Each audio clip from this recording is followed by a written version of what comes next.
I saw the city in the deep, deep distance that was dark green and all these lights flickering and clouds flowing over it. And this all started after tremendous geometric patterns that are incredibly rapid that you cannot describe to anybody. They're so fast. After those had slowed down, I saw this city in the deep distance. So I was sort of watching that, and then this ball of light goes right past me, right in front of me, like, what was that? It didn't scare me, except it was so close. After that, I started looking around. It's like you're in this place, and you're going, why am I in this place? And then I noticed that there was this woman off to my right with a real long nose. She had green skin.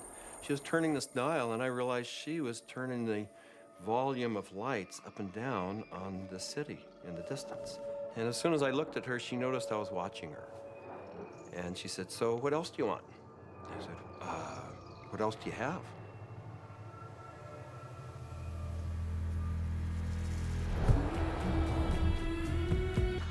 This is the story of DMT, or dimethyltryptamine, a simple compound found throughout nature which has profound effects on human consciousness. One of the things, besides what it does, one of the things about DMT that always fascinated me was the fact that it's such a simple molecule. DMT stands for dimethyltryptamine, N-dimethyltryptamine. If you actually look at the ring structure of DMT itself, you only have really 4 positions that you can attach things to. So you can make diethyl or dipropyl. There are some other types of carbon chains you can attach to that end that do give you compounds that have activity, but very different from DMT. It biosynthetically, it's 2 steps from tryptophan. Right, 2 trivial enzymatic steps from tryptophan. Well, tryptophan is an amino acid, of course, and it's everywhere. So all organisms have tryptophan, and all organisms have the 2 key enzymes that lead to the synthesis of DMT. And these enzymes are very ancient enzymes. They're all over the place. They're, again, part of basic metabolism. So theoretically, anything could synthesize DMT. DMT is astonishingly widely available in plants and animals all around the world, but so far nobody really knows why it's there or what its function is. That's a $64 billion question, is why is DMT in our bodies? Why is it in plants, in all sorts of mammals? And what is the role it plays in humans? The conventional wisdom 30, 40 years ago was that these things had no real function. They were just sort of physiological noise, but that's a very naive understanding. And what we now understand is that these secondary compounds are, in a sense, the language of plants. These are messenger molecules. This is what plants use to mediate their relationships with other organisms in the environment. Why is it that human beings' central nervous system are wired to receive this experience? Must be that, there's important information to be learned. So I don't think it's universally present in nature by accident. It has a real function. We have co-evolved with these plants. There's a purpose and a meaning to it.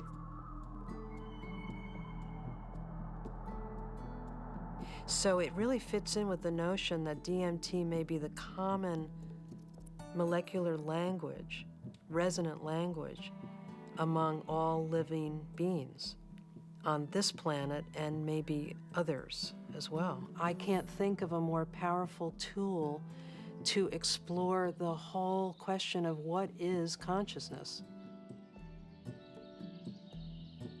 These substances are tools that can be used to expand awareness in all areas of life and apply that expanded awareness for the betterment of people's lives and their communities, their families, and our society. The good news is that there's a growing number of Westerners and actually intellectuals, scientists, artists, movers and shakers, filmmakers, and so on, who realize that this stuff is all too interesting just to go on keeping it swept under the rug. And meanwhile, the Inquisition was a long time ago. The birth of rationalism was a long time ago. At this point, there's no good reason, apart from bad habit, to keep up these barriers. With the help of two concepts that are traditionally opposed, science and spirituality, we humbly reintroduce psychedelics back into the cultural dialogue. DMT, the spirit molecule, you know, it's a conundrum, it's a paradox. What the spirit is the inner world. The molecule is the external world. So the psychedelics or entheogens take us from the science to the spirit. I was drawn to the pineal gland, which is a very small organ in the center of the brain, which has always been an object of interest and even veneration for a lot of esoteric physiological disciplines. I thought, you know, it wasn't totally crazy to presume a pineal site of origin of DMT, which, you know, fit in nicely with my theory that the pineal was somehow involved in naturally occurring mystical states. This hypothesis proposes that the pineal gland at certain times, when it's under a specific stress or stimulation, it releases a significant amount of this hormone, DMT, and it's that hormone that facilitates the entering and exiting of the soul in the body. This is what the Jewish sage mystics have been describing in a coded language for literally thousands of years. Through meditation, through fasting, chanting, any number of techniques, there might be a burst of endogenous DMT that was correlated with mystical and near-death experiences. And I had this theory that there was a big similarity between psychedelics and experiences that were possible with a lot of meditation. And that was one of the original findings that led me to start looking for a spirit molecule, for a compound in the brain that elicited mystical experience.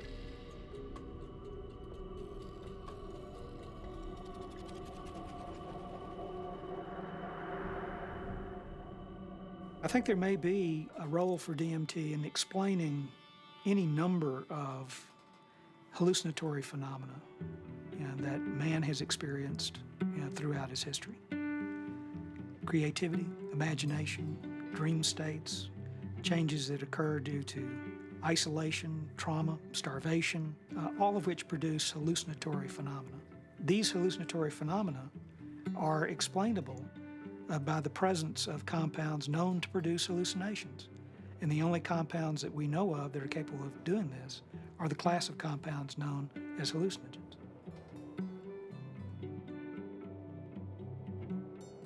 When thinking about spiritual states, I think endogenous hallucinogenic compounds and molecules that the brain can potentially release are probably very relevant to this topic, because on one hand, they may really help us to elucidate what is the neurochemical mechanism of these experiences. I mean, if we can say that there's a release of endogenous opiates, or we can say that there's a release of dopamine or something like that, and we can measure that release, and we can see where in the brain those different molecules go, what receptors they activate or deactivate, and hence we can really learn a lot more about what these experiences are, because it really can allow us to match up these experiences that people have with hallucinogens, as well as understanding where they are related in the context of the brain's receptors and the different parts of the brain that may or may not become active.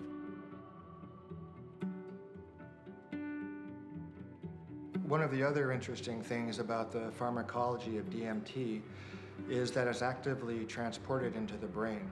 And so you have to wonder about the role of DMT in just everyday normal perceptual, activity. Too much DMT and things become very psychedelic, or, not enough DMT in the brain can make things dull and flat and gray. There's something that, for me, makes sense about DMT. You called it the spirit molecule. It might almost be called, the reality molecule. Philosophically, it makes sense that something that would be so fundamental to the way we perceive reality would be imbued out there in reality.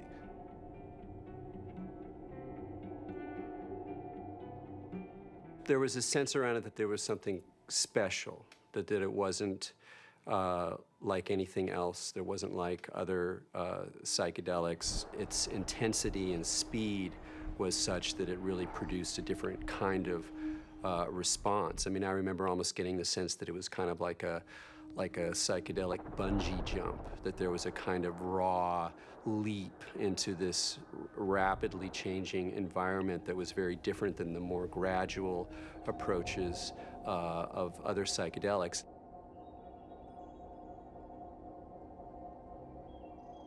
And smoke DMT is sort of like the drive-by shooting of psychedelics. You're in one place, bang, you're in another place, and then bang, you're back down. So it doesn't leave a whole lot of room for that narrative of who am I, what am I doing here, why am I in this space, what am I learning? It's almost like there was too much information to process in that few minute span to integrate once you drop back down. Dimethyltryptamine, when it is administered, has a very rapid onset and a very short duration of action. This is because it's very rapidly broken down by the body so that it can be cleared. DMT is rapidly degraded by an enzyme in the liver called monoamine oxidase, or MAO. That's the reason it's not active when you take it by mouth. Whereas psilocybin, when you take it by mouth, it's not broken down by monoamine oxidase very quickly at all. So it gets through the liver and passes on into the bloodstream and into the brain.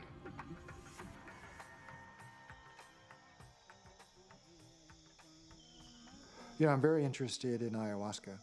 When I began my studies in the early 1990s, ayahuasca was just starting to make inroads into the West, but it's obviously become a lot more popular in the last 10, 15 years. And the visionary ingredient in ayahuasca is DMT. Through some amazing feat of pre-literate chemistry, the Amazonian natives stumbled upon or combined whatever. I don't know how they did it, but they found that one plant contains DMT and one plant contains an enzyme inhibitor. Combine them, you can drink DMT and it's orally active. So it starts working in a half hour, lasts for 3 or 4 hours. And you can, maneuver a lot more comfortably within that state than you can when you're just smoking it or injecting it. Orally active ayahuasca tends to pick you up and gently carry you into the space and hug you and embrace you and clean you and show you all sorts of mystical visions, and then it very gently brings you back down like you're floating on a feather back to the ground. As valuable as my DMT experiences have been, I feel that there's a lot more enduring value, really, in this folk technology, which stretches it out and makes it a navigable space. Our whole Western, European-derived tradition of distilling alcohols and isolating chemicals and making everything stronger and taking it out of nature and putting it into the biggest punch that we can, I don't think that generally that's the most useful way.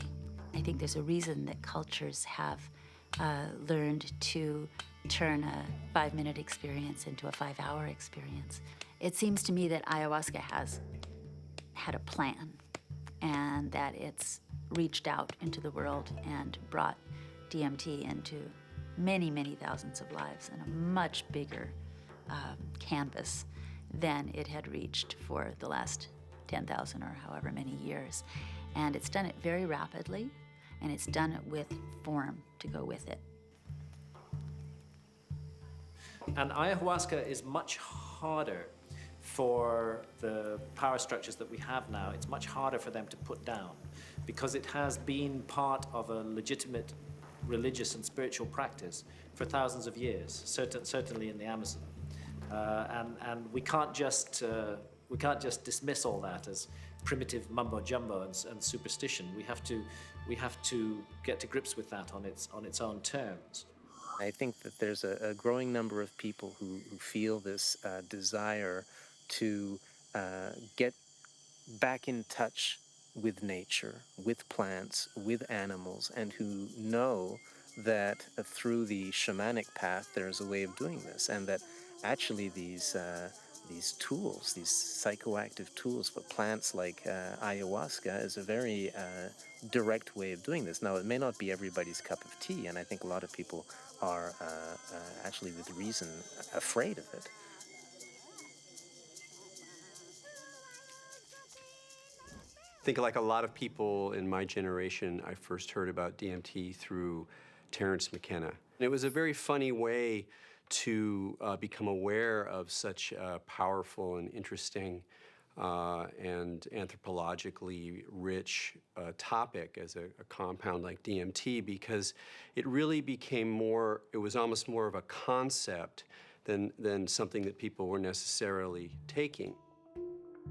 The DMT flash makes it clear that disembodied consciousness is a possibility. I think that the whole tension of history and the tension of life seems to be about the shedding of the body. Terence was he was a good promoter. Basically, he said it's the ultimate metaphysical reality pill. And even though it's not a pill, but I thought that was a pretty good characterization after I took it. It seemed to be of a different order than LSD and mescaline and some of the other things that were around. DMT really did seem to be a whole other level of experience.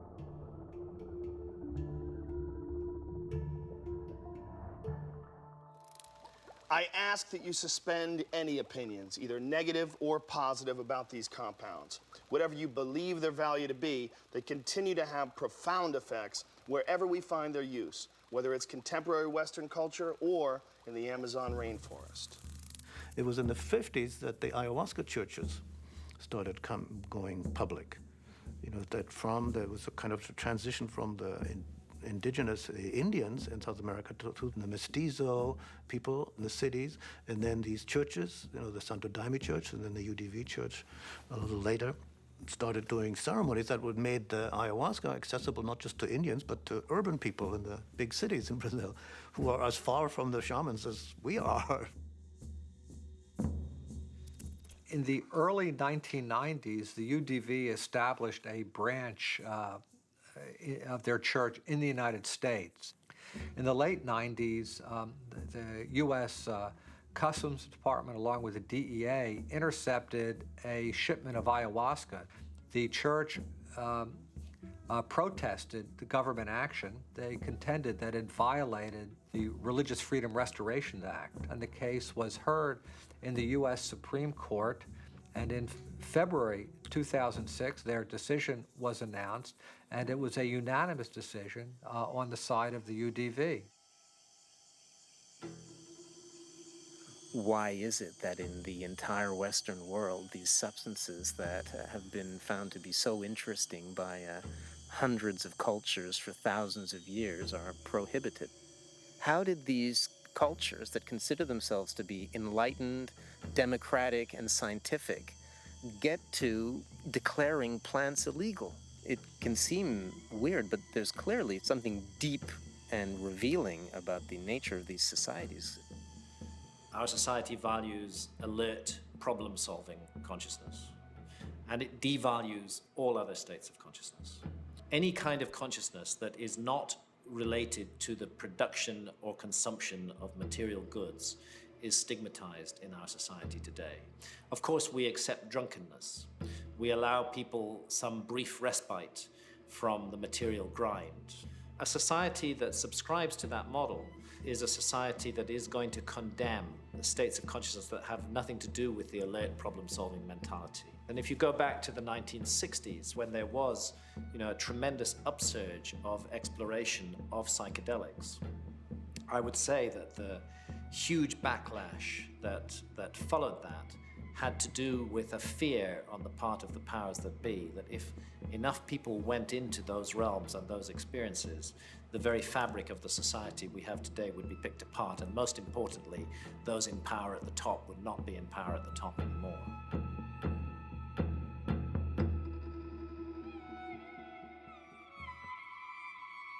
There was an optimism that was ungrounded, that Vietnam was happening, that all this real stuff was going on, and that the psychedelic movement wasn't really addressing that in a real way, and that Timothy and that bunch sold us a false bill of goods that didn't really work. So we are now, whether we like it or not, in the psychochemical age. In the future, it's not going to be what book you read, it's going to be what chemicals do you use to open or close your consciousness. Chemicals can help us learn faster. Chemicals can help us expand or contract our consciousness. The atmosphere in the 1960s was, we are doing research here. We are dedicating our lives to trying just about everything on the planet. So we would try it, then we would talk about it, then we would evaluate it. We regarded ourselves more or less as spiritual pioneers. I mean, the way I look at the 60s, you can see it as a kind of failed attempt at a mass cultural voyage of initiation. So people would try to go out into these other realities, but they didn't have a basis for it. There weren't wisdom traditions and elders. There weren't like connections of shamanic lineages. So people would go out and they would kind of like smash apart. Timothy Leary really so discredited a scientific approach to studying this because he started off doing interesting research and then got into advocating use in a way that was incredibly threatening. Culturally, we reacted, and politically, it became impossible to do this sort of research. Funding agencies didn't make resources available. Regulatory agencies increased the practical hurdles for initiating this kind of research. And I think people who had interest in research of this type largely were discredited because of their interest in the research. Social, political, scientific issues that came together pushed these drugs out of the scientific marketplace.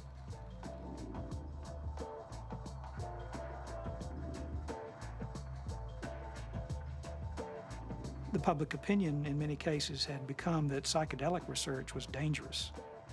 The lay public was uninformed about the true nature of these compounds and what their importance may be in the understanding of perception itself.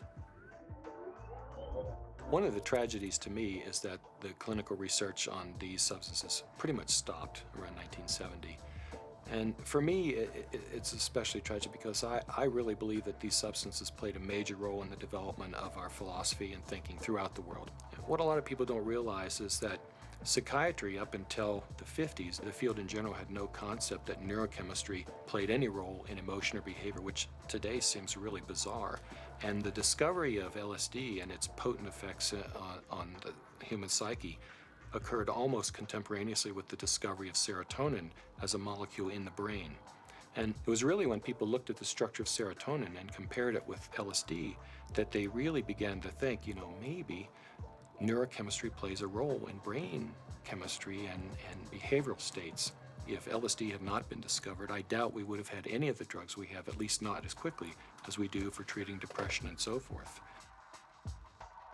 Once these drugs became abused and scandalized, psychiatry had to really work hard, to distance themselves from any valid scientifically meritorious relationship with psychedelics.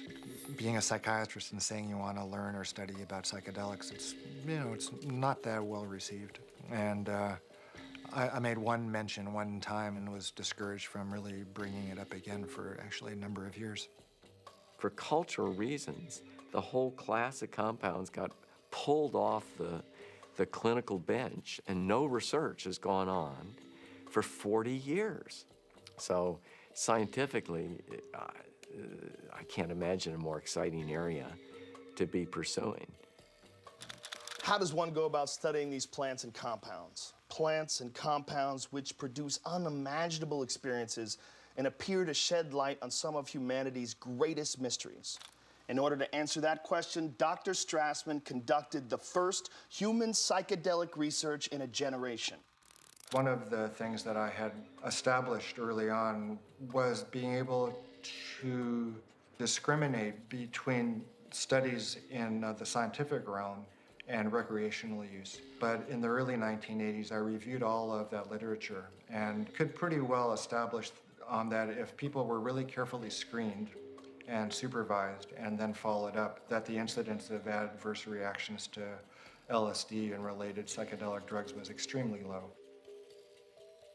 The drug or the compound or the chemical that seemed like the best candidate to sort of reopen the U.S. Front on psychedelic research would be DMT. It was really, it was exciting for me because I thought this is the first study in a generation. And not only that, despite the fact that DMT had been used safely in earlier studies and it was this natural component of the brain, DMT is one of the most profound and potent psychedelics known. So it wasn't just an initiation of clinical research, it was a reinitiation of clinical research with an extremely potent drug. I was of the strong opinion that you could do these studies, and Rick agreed. So we had a number of discussions, and at some point the discussion came up, you know, Dave, what if I do all this paperwork and spend all this time and get to the end of things and I'm ready to go and I can't get the DMT? And that was a real possibility because DMT, clinical grade DMT, wasn't a chemical you could just buy off the shelf somewhere. And I told Rick, if you get to that point and no one will make it, then I'll do it. And ultimately, Rick got to that point, and I made it. The design of the study was fairly straightforward. Give people DMT and measure as many variables as possible. I had to sort of anticipate a lot of objections that would come my way from the regulatory agencies that oversee this kind of research. So at that point began a 2-year process of dealing with not that many regulatory agencies, but fairly monolithic ones. One sort of a sidelight of the protocol was the involvement of a psychiatrist from UCLA named Daniel Friedman. He was kind of one of the grand old men of American psychiatry, and actually he was one of the people who in the 50s and 60s got their start with psychedelic research. And the main thing that Danny Friedman told us was, don't even get close to psychotherapy. Forget about treating mental illness or alcoholism or anything. Forget that. That's where all the hysteria is. That's where all the fears get up. You're a scientist, Rick. Approach it as a scientist. Do basic, simple measurements. Look at heart rate, cardiovascular parameters. You won't get in trouble doing that. You can get it funded, and it's solid science. Rick did what he said, but then he still was able to get these, accounts of what happened. And that wasn't in the plan. That wasn't really what was proposed in the studies that were funded, and that wasn't what Danny talked about. But those were the spin-off that really made it interesting. Rick Strassman was advertising in some magazine somewhere about wanting volunteers for a particular study in a psychotropic, and I didn't know DMT from STP at that time. And I remember reading that and I'm thinking, oh my God, this is bad. I better get involved in this and make sure that somebody doesn't get hurt, and that at least there'd be some sensitivity towards what this stuff is really about. I met Rick's research nurse at a party, and she heard me talking about that I had used peyote ceremonially, and she took me aside and said, there's something that you might be interested in. We're looking for subjects, volunteer subjects, for some unusual research. I was a little concerned that the study participants might be a little obnoxious. Maybe that's not the right word, but people that were just seeking to do a lot of drugs, and they were very professional people. There were varying degrees as to how much hallucinogen use they had been through. It seemed like there were some people that it felt like they had made it their life mission to experience every kind of substance out there, and then other people who I think were just interested for their own personal growth and or curiosity. Once we actually got into the preparation for the actual trips, Rick asked me about roller coasters. Do you like roller coasters? The sensation of going up really high and then slamming back down towards Earth. And I said, no, I hate them. They're horrible. And he said, not good. I just wanted to go with the experience, learn as much as I could, absorb as much as I could, and be humble to it. The idea of legally sanctioned psychedelics was just very compelling.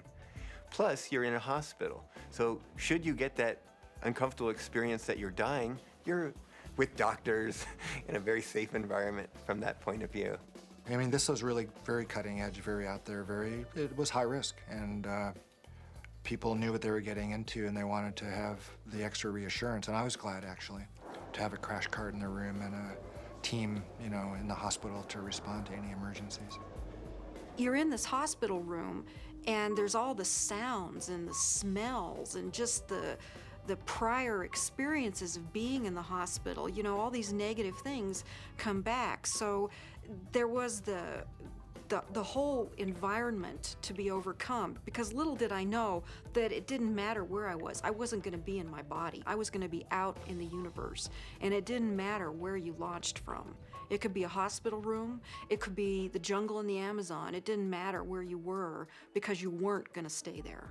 Set and setting is so important. It's even more important than the substance. More important than the substance.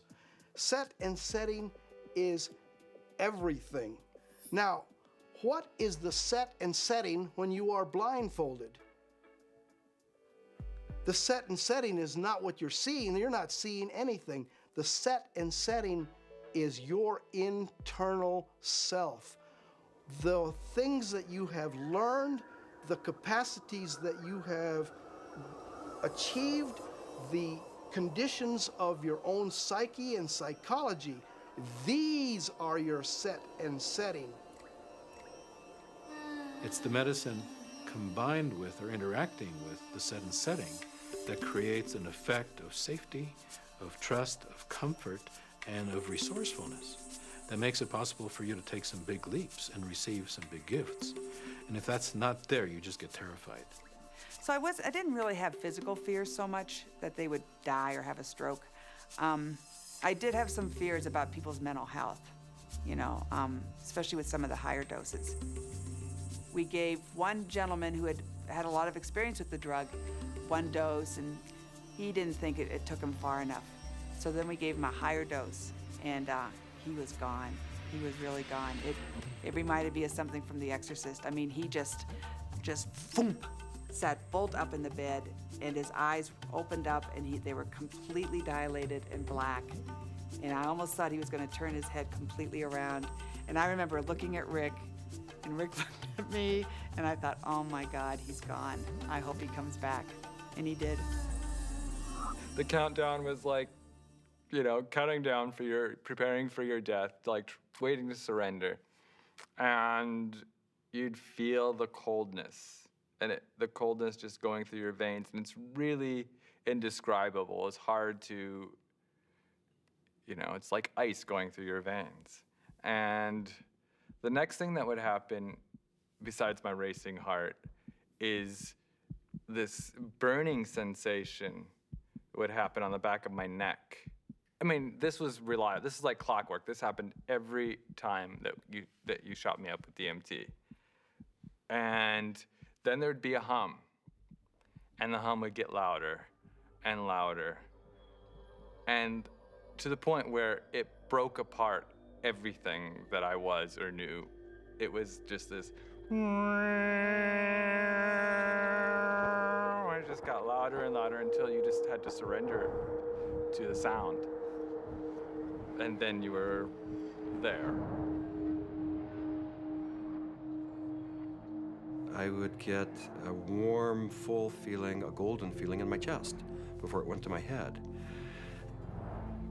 And I'd feel this warm rod, about 1.5 inches in diameter, start growing up inside my central channel. It would come up and sort of slow, warm up my chest, go up through my head, and slow down and put tremendous pressure in my sinuses behind my eyes, and slow down, start to grow and distend the skin behind my forehead about 1 inch, behind my hairline. And when it had, I was afraid it was gonna pop my skin a few times because it was a very physical feeling. About 1.5 inches, 2 inches above my skull, when it popped through there, then the psychedelic trip would start. I thought I died. I saw the white clouds, the Renaissance white fluffy clouds with the gods and the angels and all that stuff is what I saw. I thought I was dying and going out, but I did take a quick look at Cindy and a quick look at Rick because I had my eyes open, and they were both there watching, looking very calm. And I go, oh, that's really good news. My body looks fine.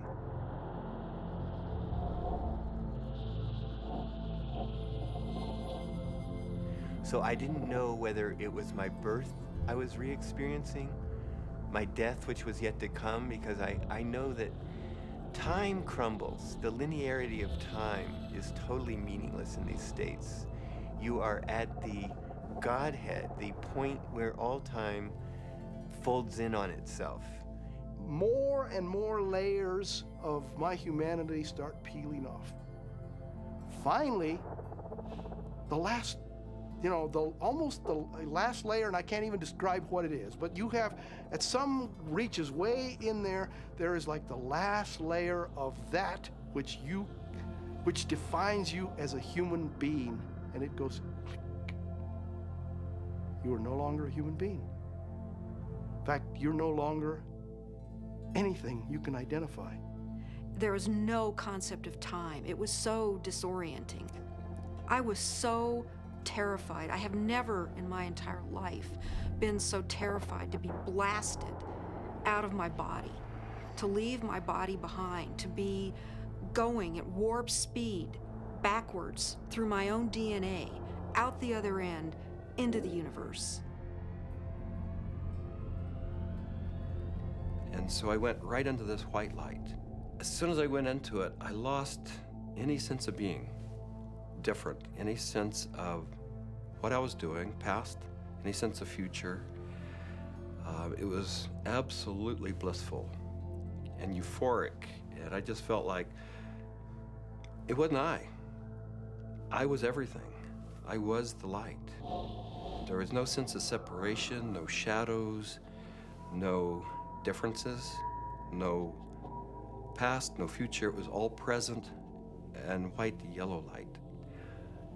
Then I felt myself falling out of this light, and as I fell out of it, I could feel the light was like a glow, like the sun with flames coming out and lapping out, and I could already start to feel this tremendous separation. I reached across, and it was suddenly I'm in the universe, in this huge void with these beings on the other side, and I put out my hands, and this incredible rainbow of pink light went between me and these entities. And I was trying to make it be like a white light, but it was this incredible pink light, this energy of love this capacity of love that we as human beings have, that I was trying to just send to them. This meteor-like trip through the infinite space of the interior consciousness is up pops the picture puzzle pattern door. And I'm now whizzing through this sucker like if it was nothing. I'm flying through it. But now I know what the picture puzzle pattern door is. The picture puzzle pattern door is the farthest reaches of your humanity.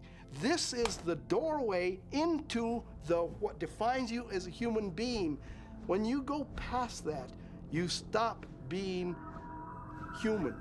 to a degree, and the further you get past this point, the further away you go from being a human being. But right here, this picture puzzle pattern door is everything. It's everything. It's what defines you as a human being. This picture puzzle pattern door is you. This is like the actual core of where all of reality is emanating from. This is where meaning comes from. Symbols were pouring out. They were intertwined. Every symbol and letter and in every language was pouring out of this point. And I looked around at my environment and I was trying to absorb everything, to understand, but there were all of these machines or structures or things that I had never seen before, that I had no idea what they were. I was like a caveman in a computer lab. I didn't have any idea, but I knew in my intellectual awareness that this was a very advanced civilization or life forms or whatever they were. They were so far advanced from what we know here on Earth. There's one state in it, I call it the hobby horses, and they're interlocking, reticulating, vibrating hobby horses. And I use that's what they seem like to me. They interlock and they form a visual pattern that seems infinite in scape. And then you're on the inside, outside, inside, every side. And so it's less possible to use, words sort of start to escape you. The texture of the space was very much like an animated Mexican tile. It seemed to be hyper vivid in color, in a Technicolor sense, but also very clay-like and earth, like with an earthen, pointing towards earth, but not really being of earth.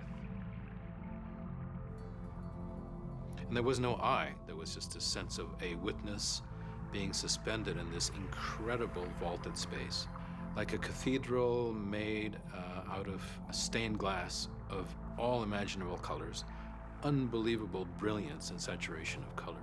Just this amazing pattern in this dome, this gigantic dome. It felt like the size of of a small planet.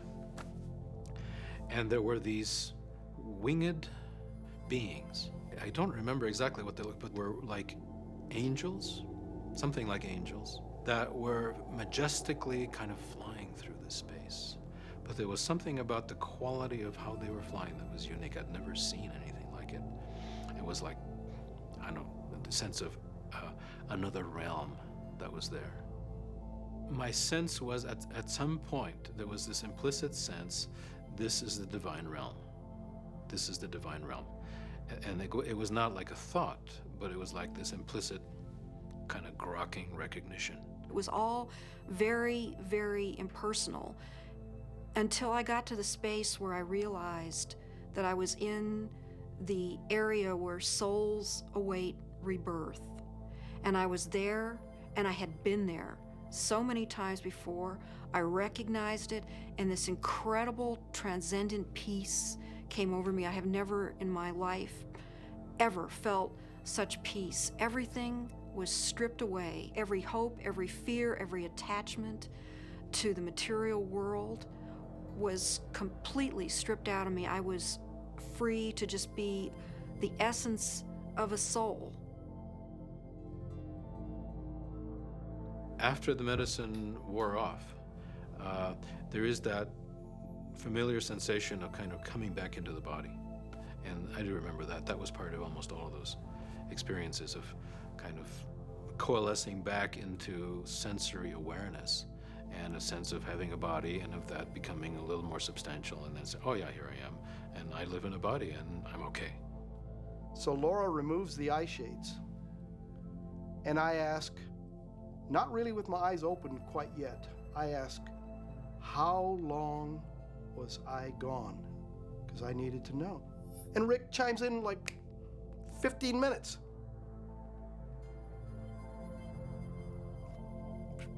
for a moment, I'm shocked. I'm like, you know, mind, you know, has to try to catch up because now the whole cognitive dissonance of the experience has to catch up.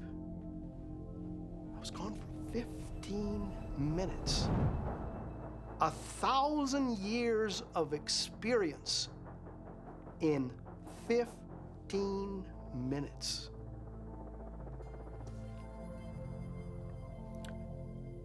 Well, to say the least, it was profound. It was profound. I mean, it's amazing. I mean, it's amazing what a human being can experience in a hospital bed. I mean, they can experience almost the whole universe. You know, life, death, everything in between. This is not some recreational thing, and I don't believe anybody should enter this lightly. It is life transformative. It will perhaps shake you enough to realize, you know, that you need to be awake to the fact that you don't know, and that is the beginning of starting to know. What we see here is such a tiny part of what is real. I get really frustrated because, of course, there's no way to prove that where I went was deep space, that I encountered, you know, other entities, other life forms that exist in this universe. At some point, maybe our civilization will become advanced enough and we will throw off these anchors of impossible thought, that these things are impossible, that it's not, you know, that everything that exists where we can see it. I wrapped up the studies in '95 and really just had to take a break for a couple of years. I was aware of a growing sense of discomfort with what I was doing because I just couldn't explain it. And it seemed to me if I couldn't model and explain what was going on that I was doing and just, you know, bringing people to the edge of these kinds of experiences, it seemed like I ought to. That it was a little irresponsible to be sort of pushing people off the cliff like that without really knowing exactly what it was and accepting and understanding and feeling comfortable with that model. And, you know, I think what began dawning on me after a while once I stopped the study was that I was really dealing with a spiritual phenomenon. What do these experiences say about the nature of reality, the nature of our minds, or the function of our brain that we can so quickly shift into these alternate realities? Let's take a step back and consider how these experiences inform us about ourselves, our consciousness, and the symbiosis of the two. It started seeming to me that what was happening with DMT, particularly with respect to some of these reports of entering parallel or alternate or freestanding parallel sorts of realms of existence, is that indeed was what their consciousness was doing. The chemistry of their brain, which is the organ of consciousness, was being changed by DMT in such a way that they could then receive information that we weren't able to receive normally. Yes, there's the experiences from DMT and ayahuasca, and they have their function. But if we'll also look at what it enables us to see, it just rips that filtering mechanism away for a few minutes, and for a few minutes you're immersed in sort of this raw data sphere of input, of sensory input, of memories, of associations. I mean, it seems like the brain builds reality out of these things, what you're experiencing, what you have experienced, and how you associate and synthesize these things together to tell yourself a story, essentially, about what's going on, where you are in space and time.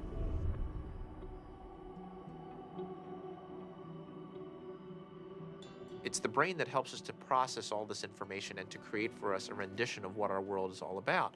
But we're trapped within that brain. However, in spiritual experiences where people feel that they get beyond the self, in certain types of psychedelic experiences where you have incredible sensory and other types of phenomena, people really feel like they are able to kind of get outside of their brain. We have to take a very big look at what is going on within them when they have the experience and try to understand how it happens physiologically and try to make sense of it from the subjective perspective as well as from the objective perspective. I don't think you can just say, let's just explain it away on the basis of science. What I was doing early on when I was hearing these reports were interpreting them, calling them psychological or brain chemistry aberrations or whatever, that there was a part of the brain that was being dinged that was responsible for the alien appearance phenomenon. This is not a new phenomenon. Entities in altered states have been recognized for an extremely long time in many cultures over the millennia. Helpers, spirit assistants, angels, all of these different entities have been fairly common throughout man's experience of altered states and through much of man's mythology.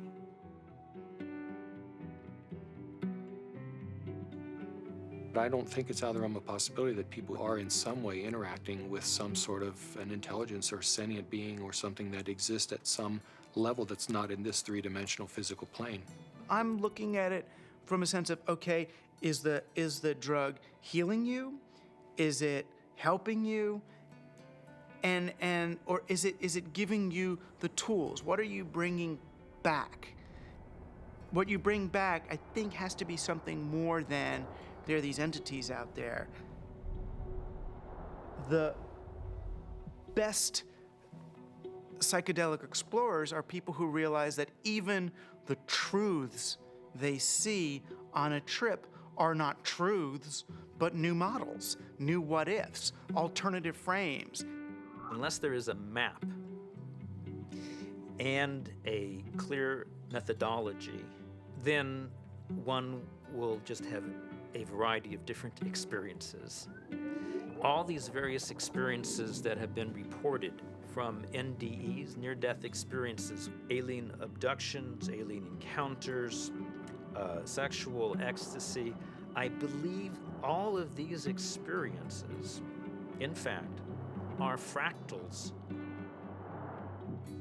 If we understand the concept of fractal geometry, no matter how small it is, it contains everything that is in the larger picture. And thus, that validates profoundly all these various experiences. Discount the phenomenon as hallucinatory or imaginary. I think it's maybe more useful to look at a mechanism of action. You know, if it is real, then perhaps how does it work? Look, there's extraordinarily regular phenomena that come up with these things that are clearly linked in many ways to these larger human issues around mysticism or religious experience or encounters with other entities. And here we have it. And if you can't go in there and really go in there and account for this material inside your neuroscientific framework, you're leaving a huge gap. You gotta account for this stuff the way you gotta account for dreams, the way you gotta account for all sorts of psychoactive responses. Using DMT as an explanatory model, as kind of the mediator between our consciousness and the consciousness of a non-corporeal sort of reality, you know, it's handy. With DMT, there are no words. I would try to wrap mathematical vocabulary around the experience afterwards. I specialized in the metaphor of vibration and how vibrations in fluids created form in fluid, and that would be the key to the relationship between the spiritual realm and the ordinary realm. This was the window that was opened by DMT. Using psychedelic drugs or other types of pharmacological substances can help to induce a state where people feel that they touch a deeper sense of reality, where they understand reality on a more fundamental level, and they gain a great deal of insight and knowledge into the ways in which the world works and how they are, as a human being, supposed to relate to that world. DMT is somehow, it seems to me in my experience, more of a breakthrough than LSD, mushrooms, peyote, and so on. It's instructive. It's more supportive of future evolution and the creation of the future. And it is in itself more of a mystery. How could this little stuff produce something that has intelligence, you know, that is actually a doorway to another reality? So what is the nature of reality, and what is the nature of how we as human beings experience it? Can we understand it better? Are we capable of understanding reality on some very fundamental levels? And what do we need to do in order to prepare for that? You know, there are parallel universes, it seems, at least that's a theory in modern physics. There is dark matter, which is a huge amount of the matter of the universe, maybe 95% or more. As radical an idea, it's just a logical extension in some ways of, instead of using a machine to see more than we normally can see, we're using the brain. There are fields which are undiscovered so far, which have nothing to do with anything that is discovered so far. The gravitational field, you know, was unknown before the year 1604. The electromagnetic field, unknown before the year 1830 or something. All of these, what we call the fundamental fields of mathematical physics, are new discoveries. Dark energy is also even newer discovery, and beyond that are maybe more discoveries yet coming beyond our cosmos itself, in higher dimensions, as they say. I still don't have very much use for the concept of God, but I do believe that there are higher levels, transcendent levels of reality, and I'm actually now starting to really believe that the brain is not the source of consciousness, is not really who we are, but is more like a radio tuner for something way bigger. Are these experiences, spiritual experiences or otherwise, are they created by physiological processes, or is the brain itself responding to something that's going on? And the fact that somebody may actually find a way of turning on their brain to spiritual experiences, again, I mean, I'm not sure that that necessarily diminishes the reality or the realness of what those experiences are about. If the pharmacology or the psychopharmacology of psychedelic experiences turned out to be essentially the same as religious or spiritual experiences, it would help us to understand where these experiences are occurring within the human brain. I'm actually quite convinced that we're probing the biological basis of moral and ethical behavior. I think these primary religious experiences really are at the bedrock of the world's religions. The research and knowledge and speculation about the pineal body and DMT is in fact the hand of God that is interacting with our natural evolution to stimulate and accelerate the process of redemption of individual and of collective global enlightenment. Because of my ayahuasca experiences, I consider myself a spiritual person. I know things now that I could never have known otherwise.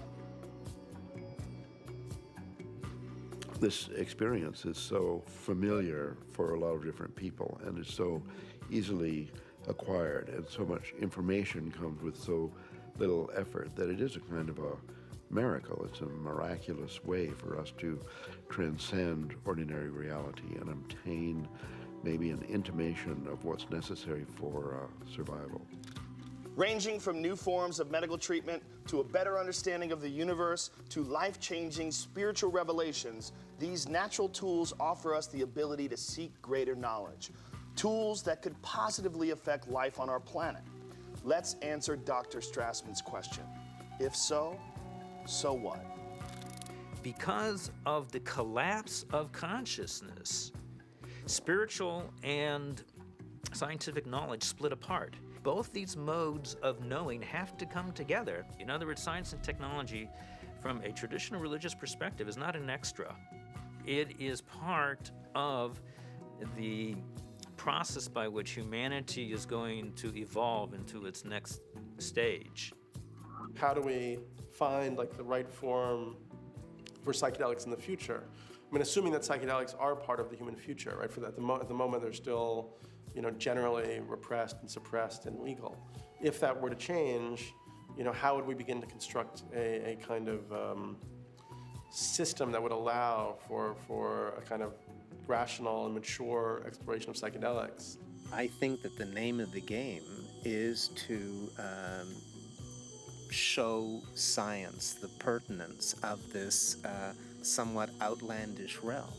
And it's not just crazy stuff. It shouldn't be considered as, let's say, not even worthy of interest or illegitimate. I actually think because it's declared off bounds, it just makes it interesting to start with. But one doesn't want to throw out the baby with the bathwater, and I think it's really important to stay faithful to science.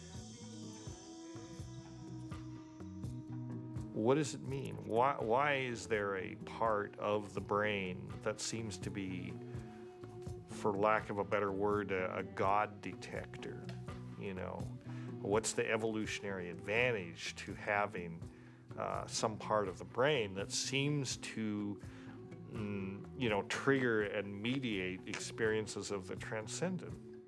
The Kabbalah is revealing to us that the pineal body is actually the very edge of the higher dimension that is penetrating into our lower dimension, and it is located precisely in the middle of the brain. I can remember reading about Descartes, thinking that it was actually the interface between the spiritual dimension and the dimension of matter. And I remember studying that as a foolish idea from our history. And now it seems actually like a very interesting idea. What we are looking for out there is really in here. It is the doorway. It is the gate. So we focus on the transformative effect of the psychedelics. But it's also true that the reverse is true, that it requires transformation in order to embrace psychedelics. It's one of the tricky paradoxes of postmodernism that psychedelics both require and produce a transformative effect. We have severed our connection to spirit. That's what our society has done. It has sought to persuade us that the material realm is the only realm, and the only way we're going to recover is to reconnect with spirit. And I truly believe we need the help of the plants in order to do that. A part of our work is to respect these medicines and then to change the culture enough that people doing them can be respected and held. And not everybody needs to do them. Not everybody should or wants to. But that it isn't pushed to the side. And so part of that does involve then research, because that's how in our reductionist society we validate things.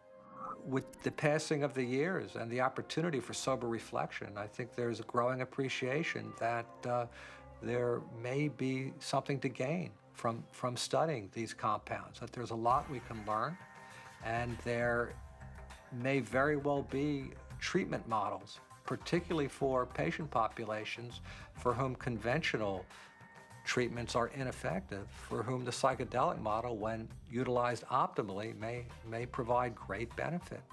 I think the most important thing that we could do right now that would be fairly straightforward to do is to ask and answer the question of whether ayahuasca could help people who have drug and alcohol abuse. And given that we know that DMT and similar alkaloids have a very strong effect on the same receptor sites that are involved in depression, and the notion that most people, in my experience, who use drugs and alcohol are self-medicating a deep depression or an anxiety. I've had permission now over the last few years to utilize psilocybin, which is the active alkaloid in hallucinogenic mushrooms, in the treatment of patients with advanced stage cancer who have anxiety. We're treating the anxiety, not the cancer. Now, psilocybin is 4-phosphoryloxy-NN-dimethyltryptamine. So obviously, from a chemical structure point of view, very similar to DMT. Ultimately, what I want to do is see these things used in the way that they were used traditionally, to heal people, help people. And right now, helping people come to terms with dying. It changes your whole relationship to your death, your impending death. Believe it or not, you're gonna die. And now, with this tool of having crossed over already, some of the fear around that will disappear. Now I'm beginning to wonder whether consciousness may actually survive biological death, that maybe the model that we've been working under in psychiatry and the behavioral pharmacology model is just wrong. It's backwards, actually. That consciousness is primary in the universe and matter is a result of. Utilizing substances like DMT or 5-methoxy-DMT may really help us prepare by practicing a transient dying experience.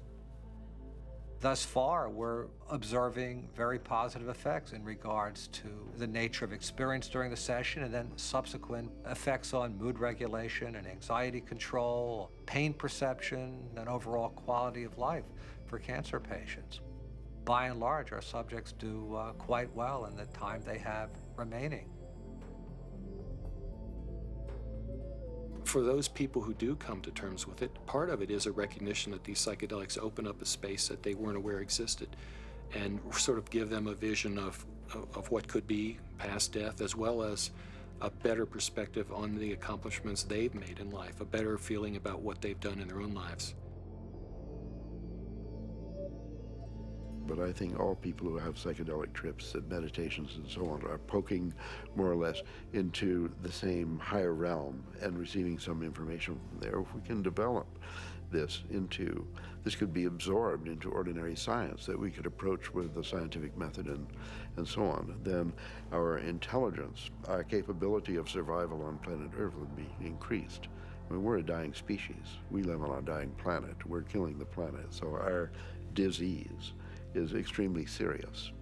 And therefore, we're desperate to find new information, ideas, and so on that can transcend. We have to evolve. And I think our intellectual evolution may be predicated upon the psychedelic pioneers. It's so easy to change the world. I mean, and that's the kind of thing that you can see on psychedelics. If you don't get trapped in the beauty and awe of the psychedelic experience itself. You know, it's like looking through the chandelier of reality from a different vantage point. You know, you can now project through those crystals in another way, and it's beautiful. But, okay, now come back. Now come back. I think if I ever were to resume giving people psychedelics, particularly DMT, it wouldn't be just to kind of tinker with brain chemistry and just see what's happening. I think one of the things I also learned in the research is that you just don't want to give drugs and see what happens. That's a little, I don't know if callous is the word, but that's the first word that comes to mind. I think if you're really going to open people up like that, you need to do it for a purpose, not just for scientific curiosity. And I'd like to be helpful rather than just sort of smart or clever. To my mind, is this kind of two-edged sword of simultaneously opening up to the numinous world, to the world of messages, the world of spirits, the world of entities, and at the same time rigorously taking that material into the acid bath of neurology, into sociology, into the ongoing construction of reality. And that the wisdom that these things bring is this kind of very tricky mixture of authentic religious experience with gods and messages and clear signs, and a sort of remarkable mirror of the mind. The curiosity, perhaps the uniqueness of the human creature, is that we live in both realms. We have the ability for spiritual experience, and we have the ability for physical experience. The agenda of the spirit world, if there is an agenda, is to allow us to experience our full potential and to deliver our full potential. And maybe the choices that we are making right now as a civilization and a society rebound far beyond ourselves. And I think DMT is a forcible reminder that there's a lot more about reality, the universe, ourselves, the biosphere, whatever, that there's a lot more to it than we imagine.